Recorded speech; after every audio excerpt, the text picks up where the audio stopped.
Welcome to Richard and Greg, a channel dedicated to discussion, debate and argument on a whole array of topics. In today's video, we discuss the rise of China and whether the world will see yet again the resurrection of the Chinese Empire, which boasts the longest lasting empire in world history, over 2,000 years.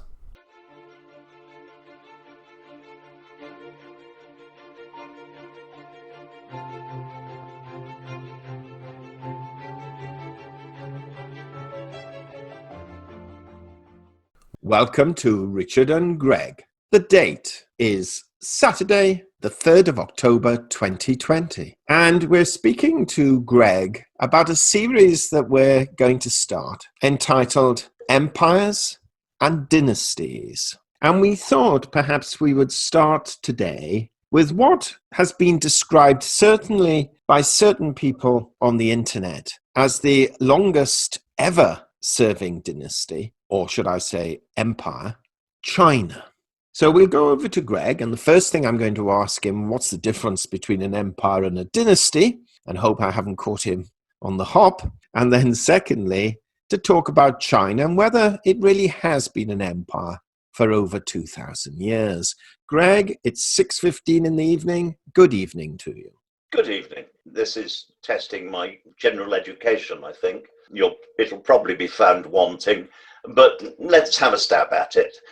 Firstly, if you're talking of the Chinese Emperorate, you're also talking of a sequence of dynasties of rulers, but that does not affect the fact that it is an emperorate.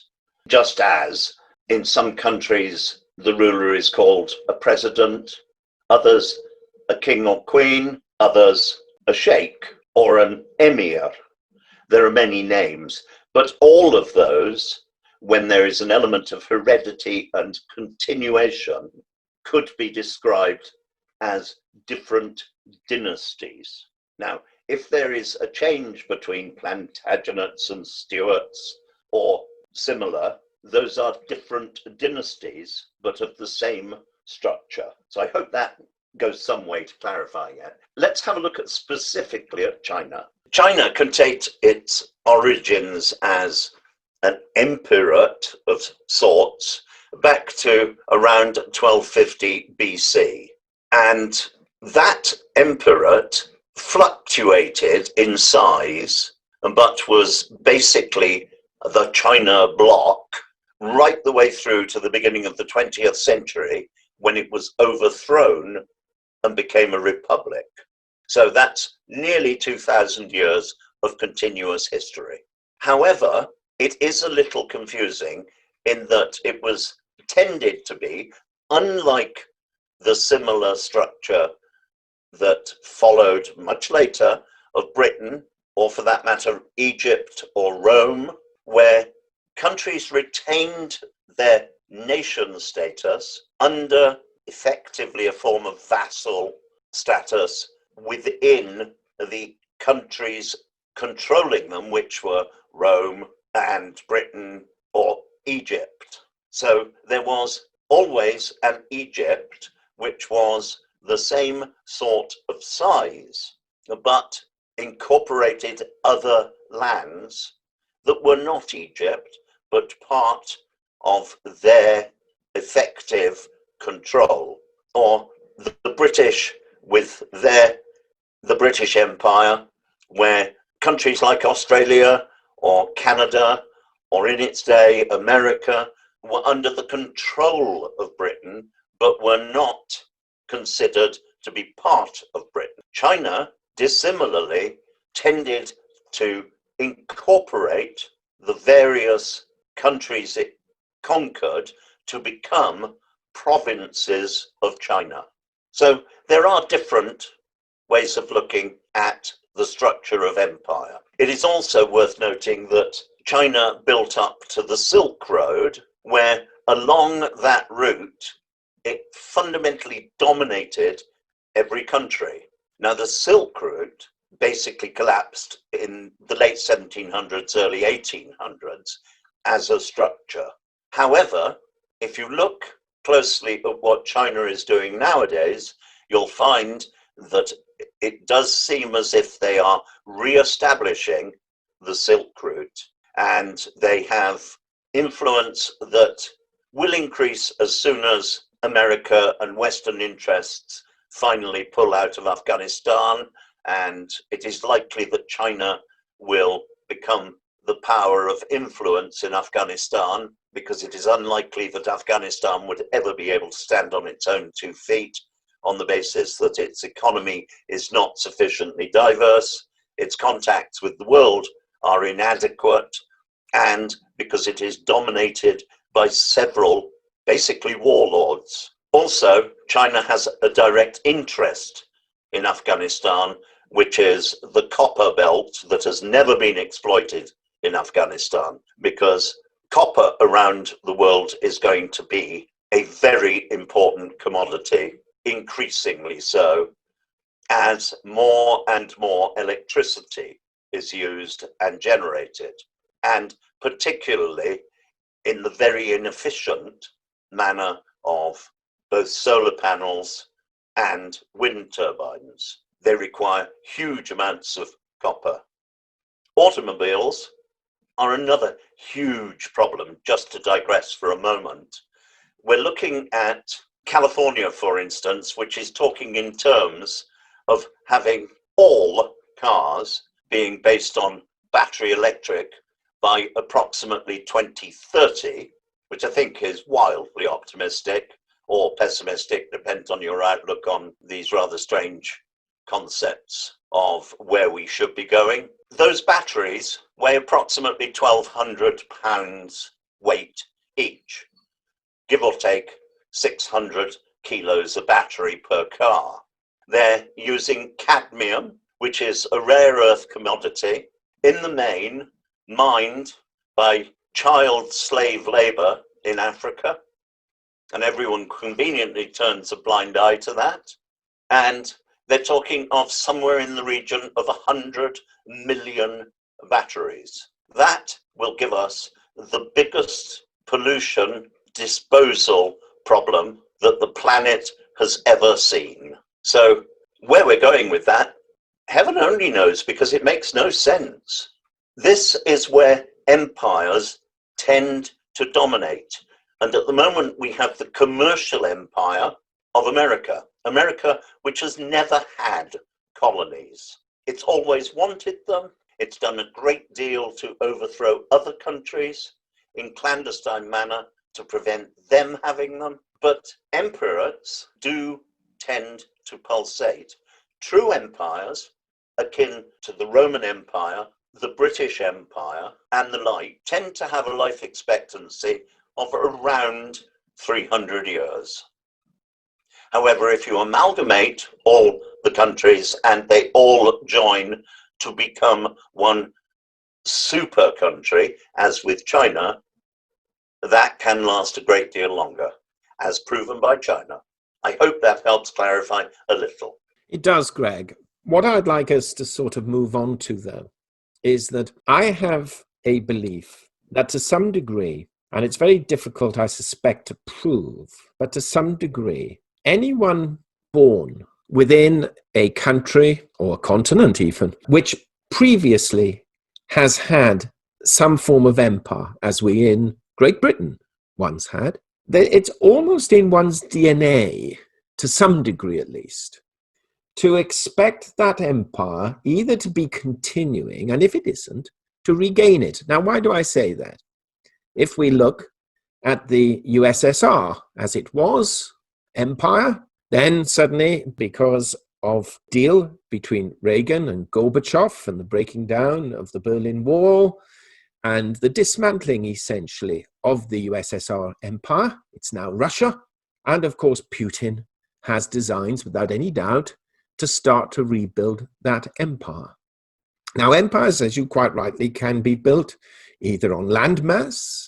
One could argue the Catholic Church is an empire based on religion, or maybe China, based once again on economic growth and then encroaching landmass as it buys up the assets of other countries. It's already the world's second largest economy. It seems to be, at this moment in time, the one economy that is allegedly growing coming out of the coronavirus pandemic, and it certainly has designs on monetary supremacy and is trying now to some degree, sell its US dollars where it can to reduce the power of the dollar. So, in other words, is China perhaps now hearkening back to its empirate roots, but doing it perhaps financially and economically? I think there's no doubt that it's working very hard on its financial and economic aims. There is one very great advantage that China has, which is they tend to make plans, and where in democracies those plans are based on terms of occupancy of the levers of power by individuals, such as Trump in America, where at best he can expect 8 years in power, or Britain, where parties change power anywhere from 2 years to 5 years. People tend to not to make long-term plans. China tends to make 50-year plans, 100-year plans, and even at times on certain issues, 500-year plans. So what is happening at a given point in time may seem a little bit of a mystery, but when you look back on it, you can see what they were up to. And they have an advantage there, a management advantage, definitely, that they are heading in a given direction in the interest of China, not in the interest of a given ruler of China at any one time. So, do you think that Donald Trump's and the Republican Party's hostility, I'll use that word, it might not be the right word, but you'll know what I mean, towards China, is that, in your opinion, based on almost one empire clashing with another for supremacy of economic power?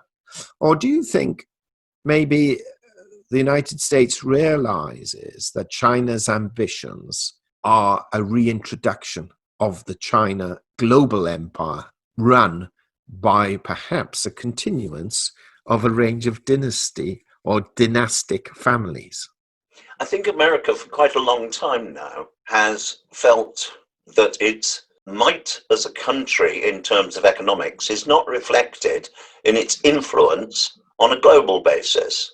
Its influence is purely what it can buy on which exchange at a given time. And it must be particularly worried at the moment when it sees the Argentine adopting the Chinese yuan as a base currency, which is going on at the moment. They are sliding away from the dollar towards China because China is in a better position to fund many things that they are interested in. And they must be particularly offended in America that they have failed to gain the influence which they wish to have in Africa, yet China is gaining influence such that although the Western world looks on with horror and says, why aren't we doing something about countries like the Congo, euphemistically called Democratic Republic of the Congo, and Somalia, the Sudan, and many other countries in Africa, how come we have so little influence?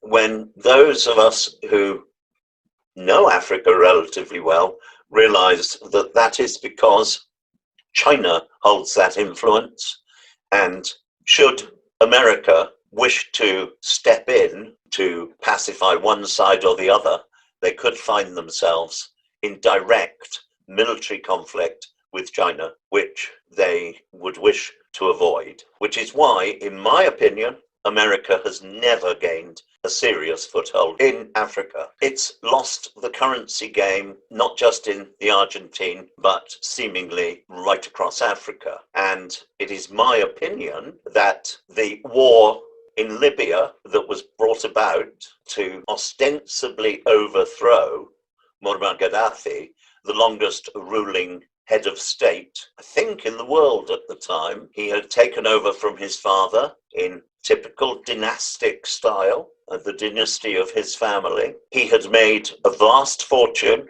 He had dragged Libya out of being approximately 28 different warring tribes, and he had produced a fairly stable country, and one I actually thoroughly enjoyed spending some time in. And he had had the benefit of oil behind him, and all of a sudden he was in a position where artesian water had been established in an area the size of the Mediterranean that was accessible under Libya to a depth of water. Not it was a mile underground. There was a mile depth of water average under Libya that he was in the process of bringing to the surface, which is why many of the facilities in Libya were bombed out to prevent it coming about, because it would have given tremendous power to Libya, Mali, Chad, Niger, and adjoining countries.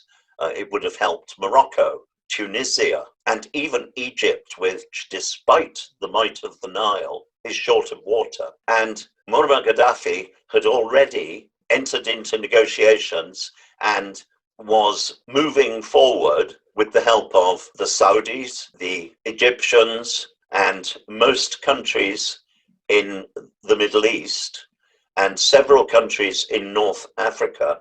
And he intended to launch the gold dinar as the currency of choice across that bloc. This was a tremendous threat to America, because America, in the main, is a franchise operation once it moves overseas. It doesn't actually sell things to people. You don't see truckloads of American goods being delivered. You don't even see shiploads of American cars being delivered.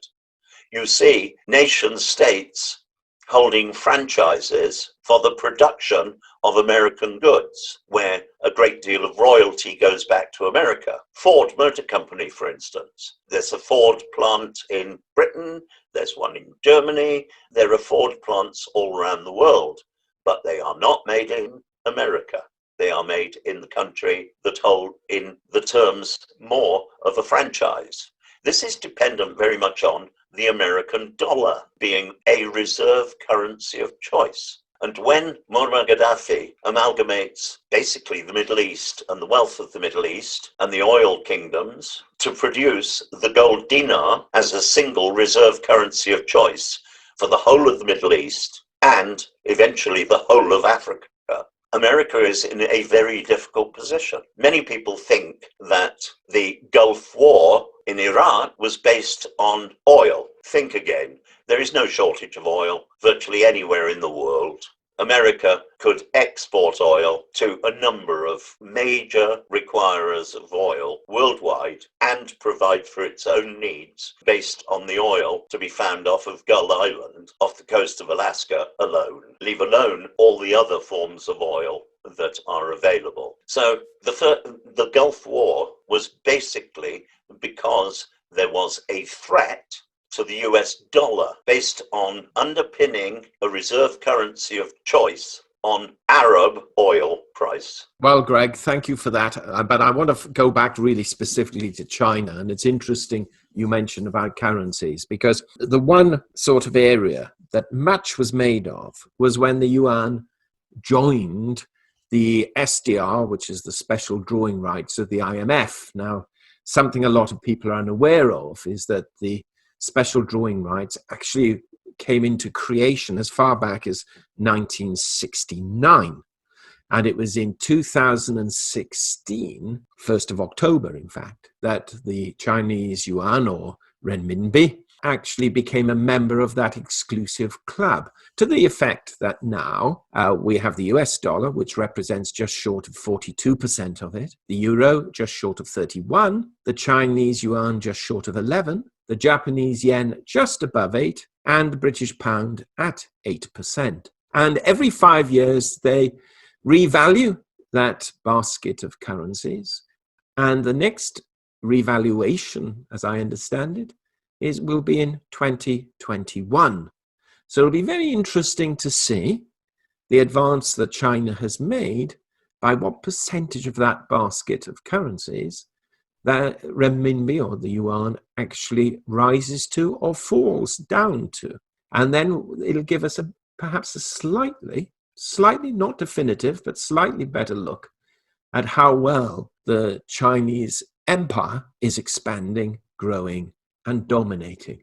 Greg, we need to end it there. Perhaps in our next series, we'll talk about the British Empire, where many Americans, I know, believe that Her Majesty the Queen dictates policy and the way countries are governed within the empire, and secretly has power even over the decision makers in the United States. That's one advantage with being so closely associated with lizards. We could talk of that nonsense one day. We could. Greg, thank you very much. I appreciate your time. My pleasure. We hope you enjoyed that discussion, and if so, kindly subscribe to our channel and press the bell sign so that you are notified of our videos as and when they are published. And also in the description box below, we place links to certain books, articles, and programs which you may find of benefit, and for which we will receive a small commission should you purchase through our link. And this will help support our channel and to enable us to develop it further.